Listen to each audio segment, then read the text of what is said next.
வணக்கம் நண்பர்களே.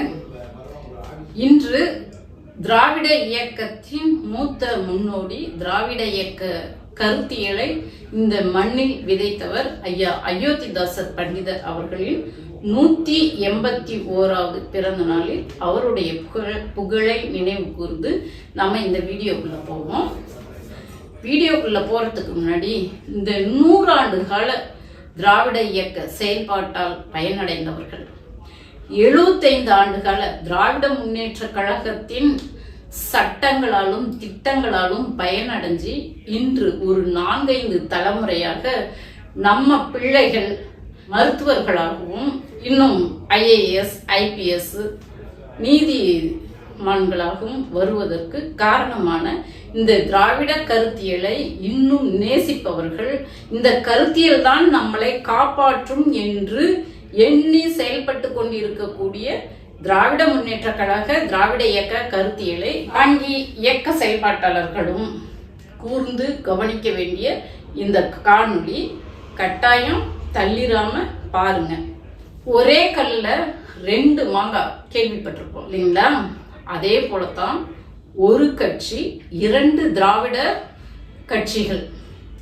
இந்த ஒரு கட்சியை வச்சு 2 திராவிட கட்சிகளை எப்படி வீழ்த்த முயற்சி செய்யறாங்கன்னு பாருங்க நண்பர்களே. இந்த TVK என்ற கட்சி துவங்கும் போது திராவிட தலைவர்கள் பெரியார், அண்ணா, அண்ணல் அம்பேத்கர் இவங்கள கொள்கை தலைவரா வச்சுக்கிட்டாரு. நாங்களும் திராவிட கொள்கையை தான் செயல்படுத்துறோம் என்று சொல்லி இந்த கொள்கையை வச்சுக்கிட்டாரு.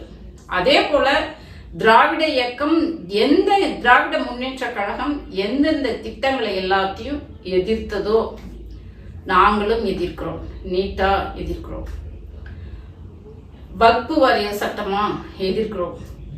இப்படி எல்லாத்தையும் பெயரளவுக்கு தான் அவங்க களத்துல நின்று போராட கிடையாது. இன்னும் இது வரைக்கும் எதுக்குமே போராட கிடையாது. ஆனா எதிர்க்கிறோம். இதுதான் எங்களுடைய கொள்கை. இருமொழி கொள்கையா? ஆமா, எங்களுது இருமொழி கொள்கை. நாங்களும் திராவிடத்தை நேசிக்கிறோம் என்று சொல்லி ஒரு பக்கம் இங்க திராவிட முன்னேற்ற கழகம் திராவிட கருத்தியலோட ஸ்ட்ராங்கா இருக்கு, உறுதியா இருக்கு. அந்த திராவிட முன்னேற்ற கழகத்தை எப்படி பலவீனப்படுத்துவது என்று சொல்லி சேம் இங்க இருக்கிற கருத்தியெல்லாம் அப்படியே தூக்கி வச்சுக்கிட்டாங்க. இந்த தலைவர்களை அப்படியே TVK தூக்கி வச்சுக்கிட்டு முதல்ல களத்துல இதை பரப்புறாங்க. நாங்களும் அவங்களுக்கு அந்த திராவிட முன்னேற்ற கழகத்தோட கொள்கையும் எங்களுதும் ஒன்று தான் அப்படின்ட்டு முதல்ல பரப்புறாங்க. பரப்புறது எப்படின்னாக்கா ஆன்லைன் மூலமா, இன்ஸ்டா வச்சு, ரூட் மாஃபியா மூலமாக அந்த உளவியல் ரீதியான தாக்கத்தை ஏற்படுத்தி மைண்ட மூளைச்சலவை செய்து இந்த வாக்காளர்களை முதல்ல அவங்க பக்கம் தன்மையப்படுத்துறாங்க. ஒன்று, நம்ம ஆல்ரெடி திராவிட முன்னேற்ற கழகம் பிரச்சாரமே இங்க ஒரு BJP என்ற அந்த அரக்கன் ரொம்ப மோசமானவன், கொடூரமானவன், அவனுக்கு ஓட்டே போடக்கூடாது, அவங்க கட்சியில இருக்கிற கூட்டணி கட்சிகளுக்கு ஓட்டே போடக்கூடாது அப்படிங்கிற ஒரு சிந்தனைய, ஒரு மனநிலைய மக்கள் மத்தியில, தமிழ்நாட்டில் BJP என்பது மக்கள் விரோத கட்சி, இது ஒரு மக்களுக்கு பேராபத்தை விளைவிக்கக்கூடிய கட்சி என்ற ஒரு பிம்பத்தை திராவிட முன்னேற்ற கழகம் கட்டமைத்து விட்டது. அதன் மூலமாக அதை BJP கூட கூட்டணி வச்ச அதிமுக தன்னுடைய பலத்தை கொஞ்சம் கொஞ்சமா இழந்துகிட்டே வருது. ஒண்ணு, இத மிகச்சரியா TVK என்ற அந்த தமிழக வெற்றி கழகம் அறுவடை செய்யறாங்க தேர்தல் நேரத்துல. ஒரு பக்கம் இன்ஸ்டா அரசியல் செய்து, மூளைச்சலவை செய்து திமுகவுக்கு வாக்கு வராத அளவுக்கு பார்த்துக்கிட்டாங்க. இன்னொரு பக்கம் EVMனு ஒருத்தர் இருக்கிறோம், அதை நம்ம மைண்ட்ல வச்சுக்கவே இல்லை. குறிப்பா தாவேகா விஜயோட ரசிகர்கள் என்பவர்கள் இந்தியா முழுசுமே இருக்கிறாங்க, ஏன் உலக நாடுகள்ல கூட இருக்காங்க.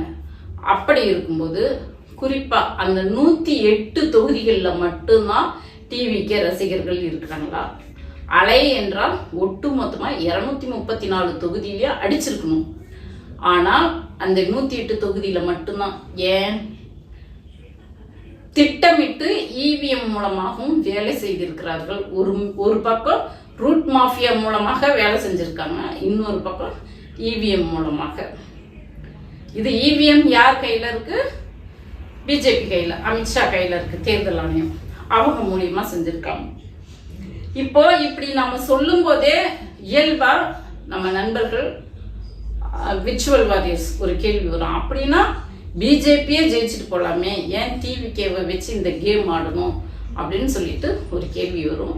பிஜேபி வெற்றி பெறுவதை தமிழர்கள் விரும்ப மாட்டார்கள். அப்படியே வெற்றி பெற்றாலும் ஏத்துக்க மாட்டாங்க.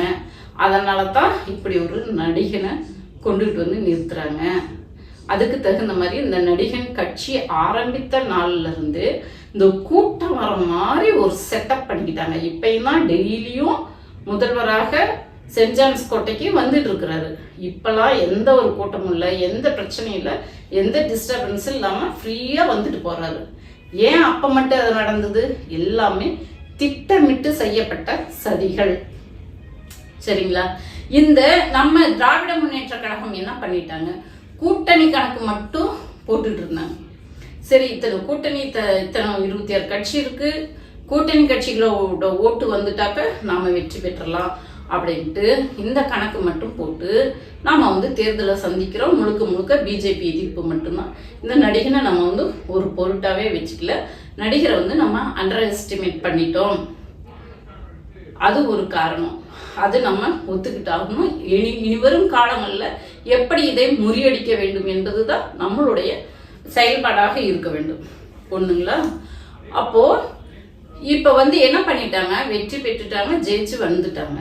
வந்துட்டு 108 சீட்டு அவங்களுக்கு, தாவேக்காவுக்கு 108 சீட்டு வந்த உடனே அவங்க நினைச்சிருந்தாங்களாக்க உடனே போய் அதிமுகவை சந்திச்சு அவங்களுடைய அவங்க கிட்ட 47 சீட் இருக்கு, அந்த அவங்களோட கூட்டணி வச்சு ஆட்சி அமைச்சிருக்கலாம். எந்த பிரச்சனையுமே இல்லை. இங்கதான் நான் சொன்னேன் இல்லையா, ஒரு கல்லுல 2 மாங்காய் சொன்னேன் இல்லைங்களா, அது இங்கதான் வேலை செய்யுது. அதை பண்ணாம என்ன பண்ணிட்டாங்கன்னா, திராவிட முன்னேற்ற கழக கூட்டணியில இருக்கிற காங்கிரஸ் அவங்களுடைய சூழ்நிலைக்கு ஏற்றாற் போல சுயநல அரசியலை கையில் எடுத்ததுனால அவங்க ஆல்ரெடி அந்த அதிகார பகிர்வுக்கு வெறிகொண்டு அலைஞ்சிட்டு இருந்தாங்க.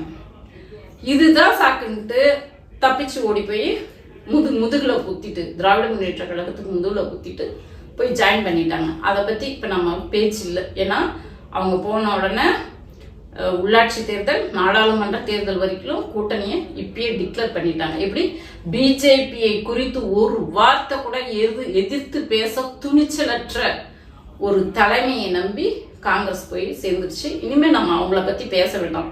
அது துரோக வரலாற்றுல காங்கிரஸ் முதலிடம் பிடிக்கும். அதை விட்டுறல நம்ம. அடுத்தது விஜய் குறி வைக்கிறது யார? திராவிட முன்னேற்ற கழக கூட்டணியில இருக்கிற கட்சிகளை. தந்திரமா வராது. நானும் மதச்சார்பற்ற முற்போக்கு கட்சி தான் எங்களுதும், அந்த கொள்கையில தான் நாங்களும் இருக்கோம். அதனால நீங்க மதச்சார்பற்ற கூட்டணியில இருக்கிற அந்த கொள்கையை வலியுறுத்தக்கூடிய இந்த கூட்டணியில இருந்து வந்தீங்கன்னாட்டா எங்களுக்கு நல்லது, பலமா இருக்கும் என்பது போல ஒரு பிம்பத்தை முதல்ல கட்டமைக்கிறாரு. கட்டமைச்சு இடதுசாரிகள் பிசிகே ஐயுஎம்எல்ட்ட பேசிட்டு இடதுசாரிகள் மட்டும்தான் ஆதரவு கொடுத்துருக்காங்க. இந்த ஆதரவு கொடுத்துட்டாங்க. சரி, நம்ம உங்களை நம்பி வந்திருக்கோம், இடதுசாரிகளும் வந்துட்டு ஜனாதிபதி ஆட்சி வந்துடக்கூடாது, அதன் மூலமா பிஜேபி இங்க வந்து டாமினேட் பண்ணக்கூடாது என்பதற்காக நாங்க ஆதரவு கொடுக்கிறோம். கூட்டணியானா திராவிட முன்னேற்ற கழகத்துல தான் இருக்கோம், வெளியில இருந்து ஆதரவு கொடுக்குறோம் நாங்க. சரி, இங்க பேசிட்டு இருக்கும்போதே என்ன பண்ணிருக்கிறாங்க, நாங்க இந்த கட்சியில இருந்து யாருக்கிட்டையும் கேட்க மாட்டோம், நாங்களும் முற்போக்கு சிந்தனை உள்ளவங்க தான் என்று ஒரு டிராமா போட்டுக்கிட்டு அமமுகவோட, எப்படி பிஜேபி கூட்டணியில இருந்து வெற்றி பெற்ற அமமுகவோட எம்எல்ஏ காமராஜ் கிட்ட திருட்டுத்தனமா பேசி யானை பேரம் நடத்திக்கிட்டாங்க. நடத்தி அந்த ஒரே ஒரு எம்எல்ஏவை விலைக்கு வாங்கிட்டாங்க இல்லையா? இது விசிகே ஆதரவு கொடுக்கறதுக்கு முன்னாடியே இந்த இது நடந்துருச்சு, எல்லாத்துக்கும் தெரிஞ்சிருச்சு. ஒரு பக்கம் இல்லைன்றாங்க, ஒரு பக்கம் வீடியோ ஆதாரத்தை போடுறாங்க. இப்படி போயிட்டு இருக்கு. அதுக்கப்புறமா விசிகா வந்து அவரும் அதே காரணத்தை சொல்றாரு. என்ன சொல்றாரு? ஜனாதிபதி ஆட்சியை அமைஞ்சிடக்கூடாது என்பதற்காகவும் இந்த ஆட்சி அமைவதற்கு விசிகே தடையா இருந்திடக்கூடாது, விசிகே தான் காரணம் என்ற அந்த பழிச்சொல்லை நாங்கள் சுமக்க கூடாது என்பதற்காகவும் நாங்க வந்து தாவேகாவுக்கு வெளியில இருந்து ஆதரவு கொடுக்குறோம். ஆனா திராவிட முன்னேற்ற கழக கூட்டணியில நாங்க தொடர்றோம் என்று சொல்லி திருமான்னு ஆதரவு கொடுத்துட்டாரு. அதை தொடர்ந்து IUML கட்சியும் நிபந்தனையற்ற ஆதரவு என்று கொடுத்துருச்சு. இது நடந்துருச்சுங்களா?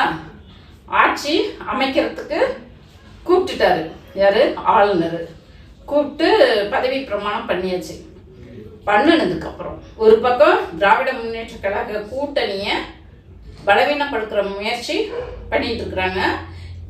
திமுக தலைவரும் நாங்க வந்து ஆட்சி அமைக்கிறதுக்கு எந்த தடையும் பண்ண மாட்டோம், கூட்டணி கட்சிகள் நீங்க முடிவு எடுத்துக்குங்கன்னு சொல்லிட்டு அவர் வந்துட்டு எல்லாத்தையும் சரி ஓகே, எல்லாத்துக்கும் நன்றி வேற சொல்லிட்டாரு. திமுக கூடயே தொடர்றேன் சொன்னதுக்காக நன்றின்னு சொல்லிட்டாரு திமுக தலைவர். சரி ஓகே, இது ஒரு நாகரிக அரசியலா இன்னைக்கு வரைக்கும் பார்க்கப்படுகிறது. அந்த மாதிரி நாகரிக அரசியல், கொள்கை கூட்டணி அரசியல் இன்னைக்கு வரைக்கும் பார்க்கப்படுது. அந்த மாதிரி போயிட்டு இருக்கு. இந்த பக்கம் இவர் ஆளுநர் வந்து பதவியேற்க அழைச்சிட்டாரு. பதவியும் ஏத்துக்கிட்டாங்க. ஏத்துறதுக்கு அதுக்கப்புறம் இங்க வந்துட்டு இவங்களுக்கு தேவையான 118 சீட்டு 120 சீட்டாவே உறுதியாயிடுச்சு. அதுக்கப்புறம் அதிமுகவில் இருக்கிற எம்எல்ஏஸ்ல பேசி 25 எம்எல்ஏவை CV சண்முகம் மூலமாக இது எதுக்கு குதிரை பேரம், இங்க ஆணை பேரம், குதிரை பேரம், மாட்டு பேரம், எல்லா பேரமும் நடந்திருக்கு. அந்த கட்சியை உடைச்சி 55 ஆண்டு கால வரலாற்றை கொண்ட அந்த அதிமுக கட்சியை உடைச்சி இன்னைக்கு அந்த கட்சி வந்து எவ்வளவு பலவீனம் அடைஞ்சிருக்குதுன்னு நம்ம பார்த்துக்கிட்டே இருக்கோம் இல்லையா? எம்ஜிஆர் அவர்களால் உருவாக்கப்பட்ட கட்சி, அம்மையார் ஜெயலலிதா அவர்கள் கர்ஜிச்சாங்க, எனது காலத்துக்கு பிறகும் இன்னும் 100 ஆண்டு காலம் இந்த இயக்கம் செயல்படும் என்று கர்ஜிச்சாங்க. ஆனா இந்த டிவிகே என்ற கட்சி வந்ததுக்கு அப்புறம் இந்த கட்சியை வெற்றி பெற்றதை தான் சாக்கா வச்சு இந்த கட்சியை உடைச்சிட்டாங்க. இன்னைக்கு அங்க பல பிரச்சனைகள் ஓடிட்டு இருக்குது. இது எப்படி எடப்பாடி பழனிசாமி பேலன்ஸ் பண்ணி காப்பாற்ற போறாரு அப்படிங்கிறத பொறுத்து இருந்து தான் பார்க்கணும். இது வரைக்கும் நடந்திருக்குங்களா? இப்போ என்ன நடக்குதுன்னா, நாளைக்கு அமைச்சரவை விரிவாக்கம், காங்கிரஸ் எம்எல்ஏக்கள் 2 பேரும் அமைச்சராக பொறுப்பேற்றுக்கிறாங்க. ஆதவர்ச்சுனா விசிகேக்கும் IUMLக்கும் அழைப்பு விடுறாரு. இடதுசாரிகள் நாங்க அதிகாரத்துல அமைச்சரவையில இடம்பெற மாட்டோம்னு அறிவிச்சிட்டாங்க. ஆனா ஒரு டிமாண்ட் வச்சிருக்கிறாங்க, நீங்க அதிமுக எம்எல்ஏ அமைச்சராக்குனீங்கன்னா எங்களுடைய ஆதரவை நாங்க மறுபரிசீலனை செய்ய வேண்டி இருக்கும் என்று அவங்களுடைய கருத்தை சொல்லியிருக்காங்க இல்லையா? இப்ப வந்து திருமாவளவன் அண்ணன், IUML, இடதுசாரிகள் இவங்களை எல்லாத்தையும் டிவிகே கட்சியோட இணைச்சிக்கிட்டு ஒரு கூட்டணியா அமைச்சுக்கிட்டு திமுகவை தனிமைப்படுத்தணும், பலவீனப்படுத்தணும் அப்படின்ற இது எப்பையில இருந்து இந்த வேலை செஞ்சிட்டு இருக்காங்க. ஒரு பக்கம் அதிமுக 55 ஆண்டுகள வரலாற்று கொண்ட அதிமுகவை சின்ன பின்னமா உடைச்சிருச்சு. இந்த பக்கம் 75 ஆண்டுகால வரலாற்று கொண்ட திராவிட முன்னேற்ற கழக கட்சி, இந்த கட்சியும் தலை தூக்க கூடாது. எப்படியாமட்ட பிளான் நினைச்சு பாருங்க நண்பர்களே. எப்படியாமட்ட ஆளு இந்த விஜய். ஒரு நடிகன் வந்து திராவிட கருத்தியலை தோற்கடிப்பதா? திராவிட இயக்க செயல்பாட்டாளர்களும் திராவிட இயக்கத்தால் 4-5 தலைமுறைகளாக பயனடைஞ்ச அந்த நன்றியுள்ள நம்ம தோழர்களை நான் கேட்டுக்கிறேன். ஒரு நடிகன் வந்து திராவிட இயக்கத்தை செயலிழக்க செய்வதா? இன்னைக்கு நாளைக்கு தெரியும். திருமான்னு அந்த RSS பெற்றெடுத்த குழந்தைக்கு தூக்கி வச்சு மடியில வச்சு கொஞ்சம் போறாரா, இல்ல இது RSS பெற்றெடுத்த குழந்தை எனக்கு வேண்டாம், நான் அமைச்சரவையில இடம்பெற மாட்டேன்னு சொல்ல போறாரா? ஒரே நேரத்துல 2 கட்சியை பலவீனப்படுத்துற வேலையை பாக்குறாங்க.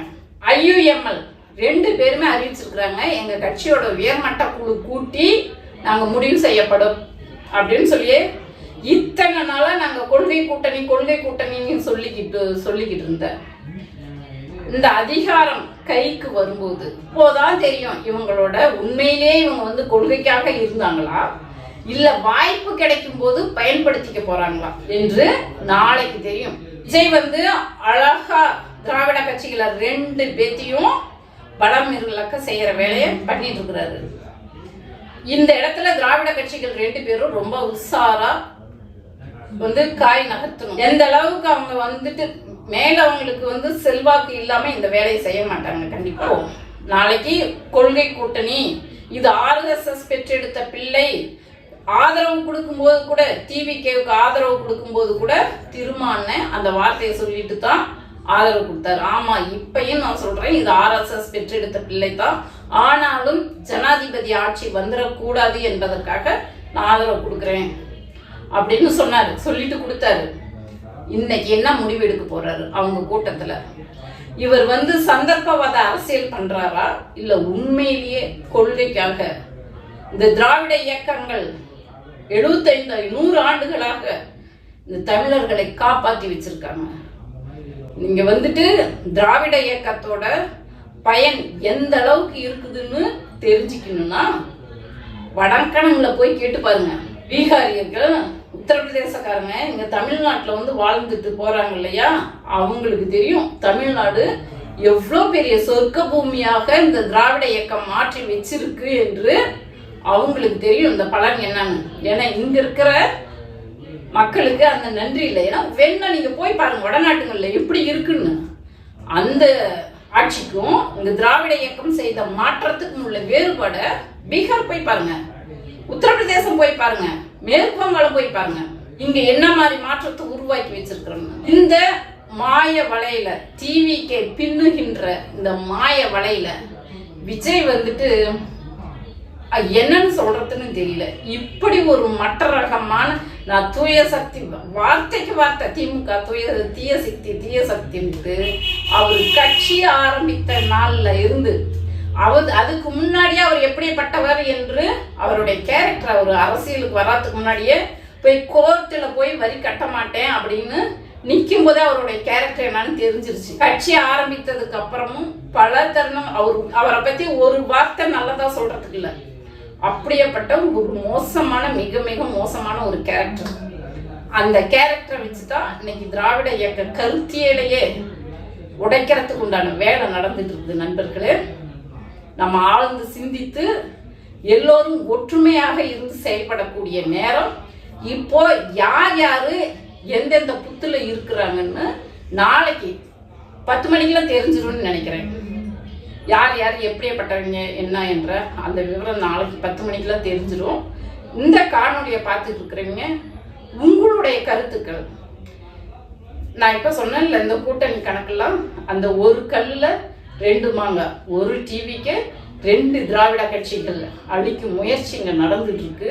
ஆனா திராவிட முன்னேற்ற கழகத்தை திராவிட கருத்தியலை யாராலையும் அழிக்க முடியாது. ஏதோ கொஞ்சம் ஏமாற்றமா இருந்துட்டோம், தப்பு கணக்கு போட்டுட்டோம். அதனால இந்த தோல்வி எப்படி இதை வெற்றியாக மாற்றணும்னு அந்த தந்திரம், அந்த உழைப்பு நம்ம கிட்ட இருக்கு, நம்ம மாத்திருவோம். ஆனாலும் நம்ம தமிழர்கள், திராவிட தமிழர்கள் சிந்திக்கணும். இந்த மாய வலைய எப்படி வீழ்த்தணும், மாயமான் எப்படி வீழ்த்தணும்னு நாம சிந்தித்து செயல்படக்கூடிய நேரம். நண்பர்களே, உங்களுடைய கருத்தையும் கமெண்ட்ல சொல்லுங்க. இன்று நம்ம திராவிட பேச்சரங்கம் 50,000 சப்ஸ்கிரைபர் ஆதரவாளர்களை கொண்டு ஏறக்குறைய 6 ஆண்டுகள் உழைப்பு, கடினமான உழைப்பு, மிக தாமதமான இந்த சப்ஸ்கிரைபர்ஸ் 50,000 பேர் என்றாலும் ஆதரவு கொடுத்துட்டு இருக்கிறீங்க. அதுக்கு நான் முதல்ல நன்றியை சொல்லிக்கிறேன். உங்களுடைய ஆதரவு இல்லாம இந்த திராவிட பேச்சரங்கம் இல்லை. நான் மீண்டும் ஒரு முறை நம்மளுடைய திராவிட பேச்சரங்க பார்வையாளர்களுக்கு, உறவுகளுக்கு நன்றியை சொல்லிக்கிறேன். நன்றி, வணக்கம்.